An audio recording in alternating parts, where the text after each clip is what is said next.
In this tutorial in CyberLink PowerDirector, I'd like to share some best uses of special effects. This is for people who haven't used effects a lot in PowerDirector, and I'd like to give you some tips that I found helpful in making the most of the effects. You can use them well to enhance your project. If you're not careful, you can use them just to distract from what you're trying to convey as your message in your video project. How can you use them wisely? Well, let me give you some tips. First of all, the effects are found by clicking on the FX in the icon panel on the left side in PowerDirector, or you can press the F4 key. Either way, it will get you to your effect room.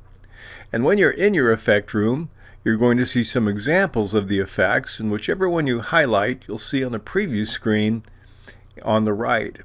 Now, the problem I have with the preview screen is it still doesn't give me a good flavor of what my effect can do. Now, mine starts out with all content. Now, your content list and your subcategory list will probably be different from mine, but I'm just going to pick one that maybe both of us have, some in the style area, and try a couple and see. Now, each effect is very complicated and has its own controls.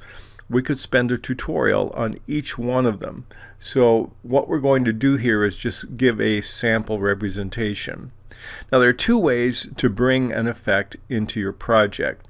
You can drag and drop it, as you see in the text above the timeline, to two places.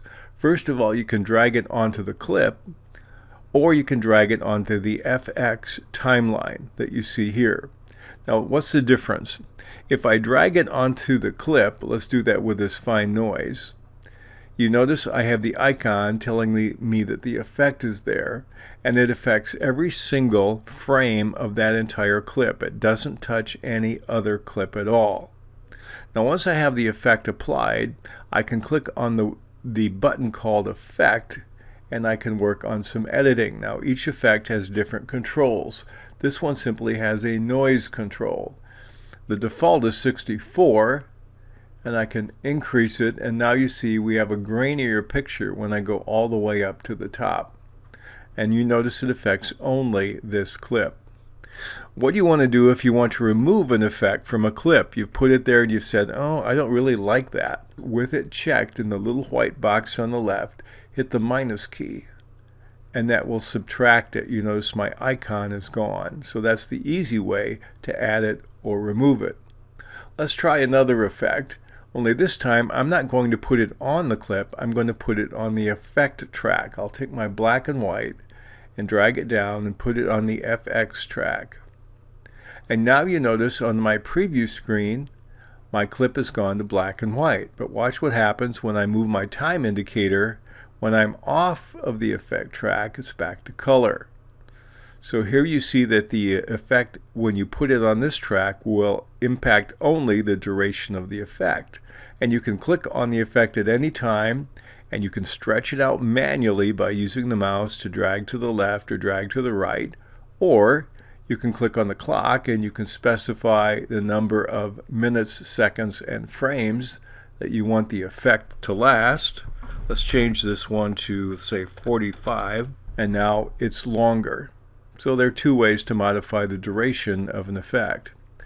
Now notice here, the advantage of putting it on the track also is that now the effect bleeds over into the next clip that I have on my timeline. So now the second clip is also impacted by that effect. So if you're in a situation where you want multiple clips impacted by the same effect, instead of dragging and dropping it right on top of each of the clips, you simply put it in the timeline.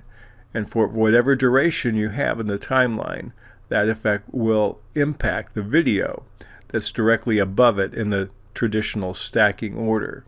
So now my second clip is black and white, and then when the effect is over, it becomes color. You can have multiple effect tracks.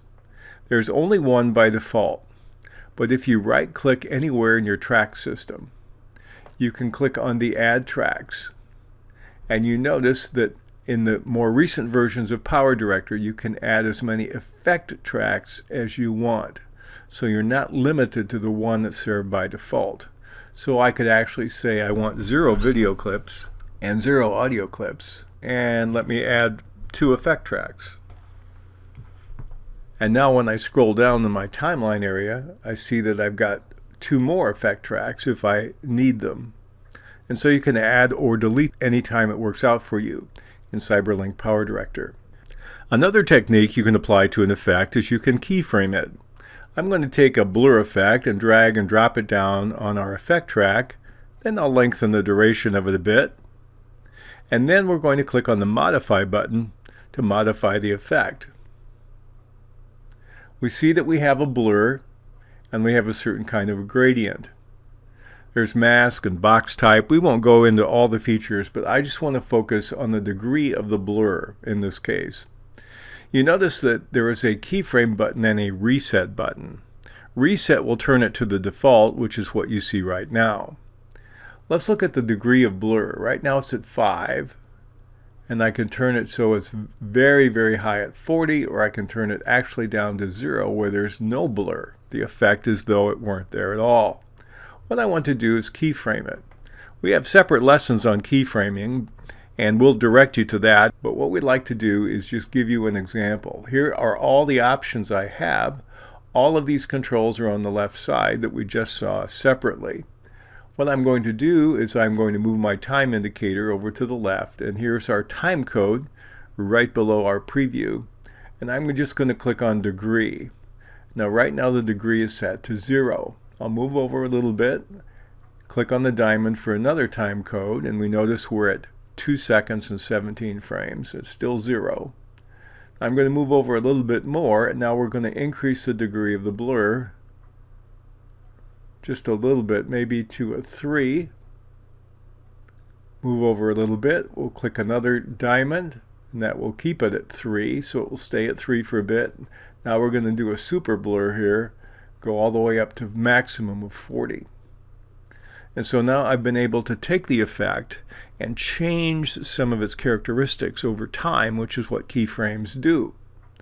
And so I'm going to close the panel, and then we'll give ourselves some more real estate to see what this did. And now we'll see the impact of keyframing. It starts out clear, and the effect, the blur part is applied, and then it gets a little more fuzzy. It stays that way, and then a little more, and then it goes into total blur.